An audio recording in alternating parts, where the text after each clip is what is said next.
Hello friends, welcome to my YouTube channel AV Academy. दोस्तों मैं हूं श्वेता और आप सभी का स्वागत है मेरे यूट्यूब चैनल एवी एकेडमी में। दोस्तों आज हम लोग हिस्ट्री के क्लास को देखेंगे। हिस्ट्री में आज हम लोग क्या कहते हैं, सूफी संत और भक्ति आंदोलन को जानेंगे। यह हमारा दूसरा क्लास है। प्रीवियस क्लास में भी हम लोगों ने इसी को पढ़ा था, इससे रिलेटेड कुछ तथ्य को पढ़ा था। जो रह गया इसको आज हम लोग कंप्लीट करेंगे। ठीक है, तो आज की क्लास में हम लोग दक्षिण भारत में भक्ति आंदोलन को जानेंगे। पिछले क्लास को जिन लोगों ने नहीं किया उनके लिए मैं डिस्क्रिप्शन बॉक्स में लिंक को डाल दूँगी ताकि आप लोग वहाँ से जाकर के पिछले क्लास को कर लेंगे। ठीक है, तो आज हम लोग पढ़ेंगे, शुरू करेंगे दक्षिण भारत में भक्ति आंदोलन को। ठीक है, दक्षिण भारत की भक्ति आंदोलन जो है इसको दो भागों में बांटा गया है। ठीक है, विष्णु भक्त और शिव भक्त। ठीक है, विष्णु भक्त को अलवार संत कहते हैं, वहीं पे शिव भक्त को नैनार संत कहते हैं। ठीक है, विष्णु भक्त को अलवार संत और शिव भक्त को नैनार संत कहते हैं। तो ध्यान रखिएगा, विष्णु भक्त को अलवार संत और शिव भक्त को नैनार संत कहते हैं। नेक्स्ट देखते हैं हम लोग अलवार संत, जिसको और भी भागों में बांटा गया है।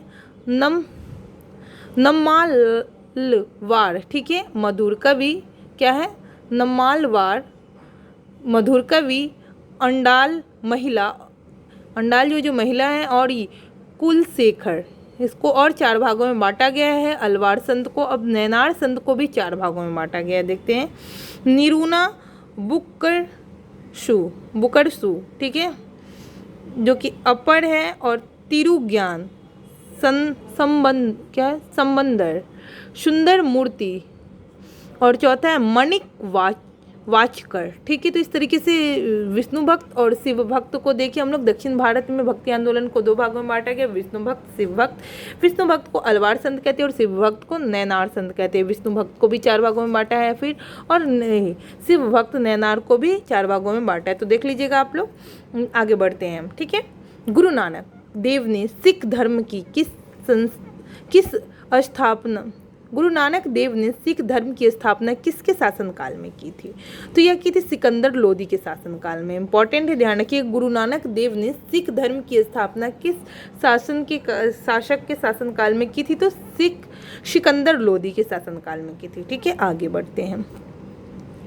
चैतन्य महाप्रभु किस संप्रदाय से संबंधित है? तो वैष्णव संप्रदाय से संबंधित है चैतन्य महाप्रभु।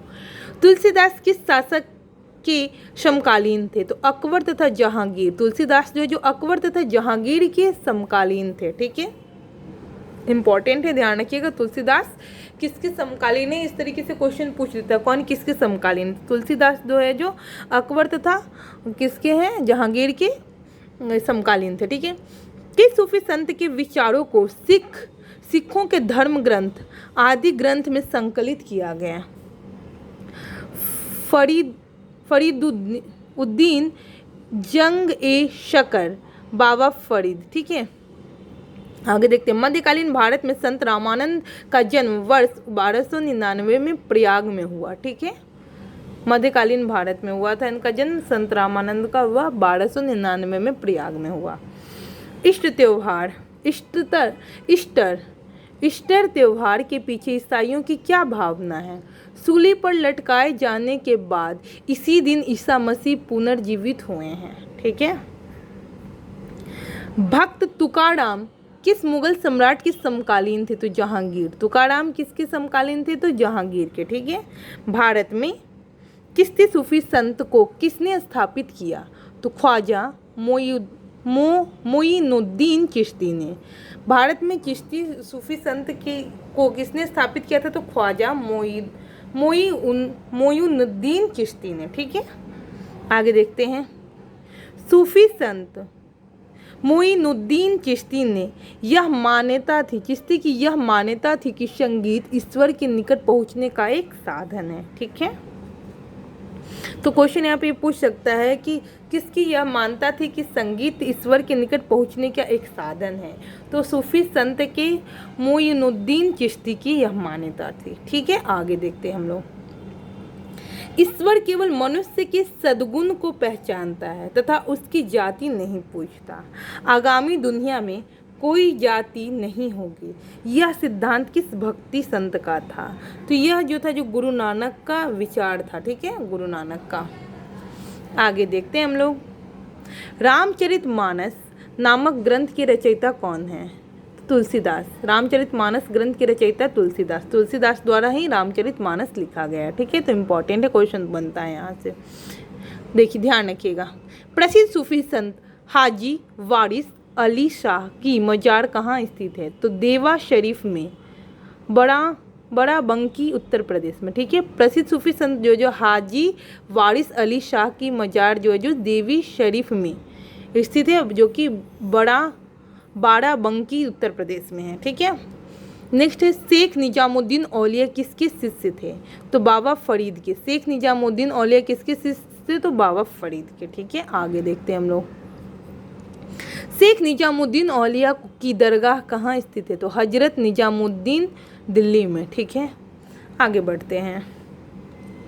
सिखों के धर्म ग्रंथ आदि ग्रंथ में शेख फरीउद्दीन गंज ए शकर बाबा फरीद सूफी संत के विचारों को भी संकलित किया गया है। ठीक है, आगे देखते हैं।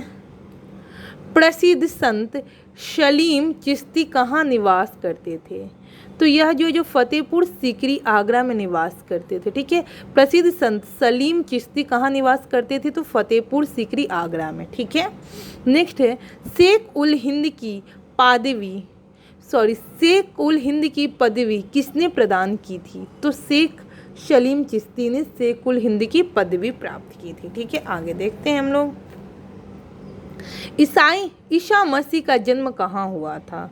तो बेथलहम में ईसा मसीह का जन्म हुआ था। यह वर्तमान फिलिस्तीन में है। ठीक है, आगे देखते हैं।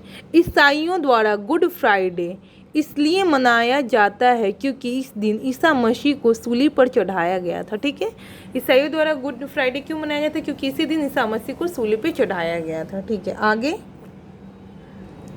सूफीवाद सिलसिले में कौन सा सिलसिला संगीत के विरुद्ध था? तो नक्शबंदी जो संगीत के विरुद्ध था। नेक्स्ट देखते हैं हम। किस सूफी संत ने कृष्ण को औलिया के रूप में माना था? तो शाह मोहम्मद गौस ने। ठीक है, 12 मासा के रचयिता कौन थे? मलिक मोहम्मद जायसी जो 12 मासा के रचयिता थे। ठीक है, आगे देखते हैं। दारा सिकोह द्वारा लिखित सिर ए अकबर शीर्ष के अंतर्गत उपनिषदों की फारसी अनुवाद किया गया था। ठीक है, आगे नेक्स्ट पॉइंट है हमारा कृष्ण जीवन परक प्रेम वाटिका काव्य की रचना किसने की? तो रस खान ने इसकी रचना की थी। कृष्ण जीवन परक प्रेम वाटिका काव्य की रचना रस खान ने। ठीक है, आगे देखते हैं। निजामुद्दीन औलिया ने भेंट करने से किस सुल्तान से इनकार किया था? मतलब निजामुद्दीन औलिया किससे भेंट करने से इनकार किया था? तो अलाउद्दीन खिलजी से भेंट करने से इनकार किया था। आदि शंकराचार्य द्वारा स्थापित 4 पीठ। ठीक है, तो पीठ है, स्थल और राज्य है। श्रृंगेरी पीठ शिव के लिए, यह मैसूर में स्थित है और राज्य कर्नाटक। दूसरा है गोवर्धन पीठ जो बलभद्र व सुभद्रा में स्थित है, यह स्थल पुरी में है और इसका राज्य उड़ीसा है। ठीक है, शारदा पीठ कृष्ण जो कि स्थल है द्वारिका और यह राज्य है गुजरात। ठीक है, नेक्स्ट है ज्योतिषी पीठ जो कि विष्णु पीठ है और यह जो बद्रीनाथ में स्थित है और उत्तराखंड में। ठीक है, बद्रीनाथ उत्तराखंड में। और आज का लास्ट पॉइंट है हमारा सनकादि संप्रदाय के वैष्णव संत निम्बार्काचार्य ने द्वैतावाद का प्रतिपादन किया। ठीक है, तो इस तरीके से आज की क्लास को यहीं पे समाप्त करेंगे और मैं उम्मीद करती हूँ कि यह क्लास आप लोग के लिए लाभप्रद होगा। तो इसी तरीके की रोजाना क्लास पाने के लिए हमारे यूट्यूब चैनल एवी अकेडमी को सब्सक्राइब करें, लाइक करें, शेयर करें, ज़्यादा से ज़्यादा दोस्तों को शेयर करें। Thanks for watching my video.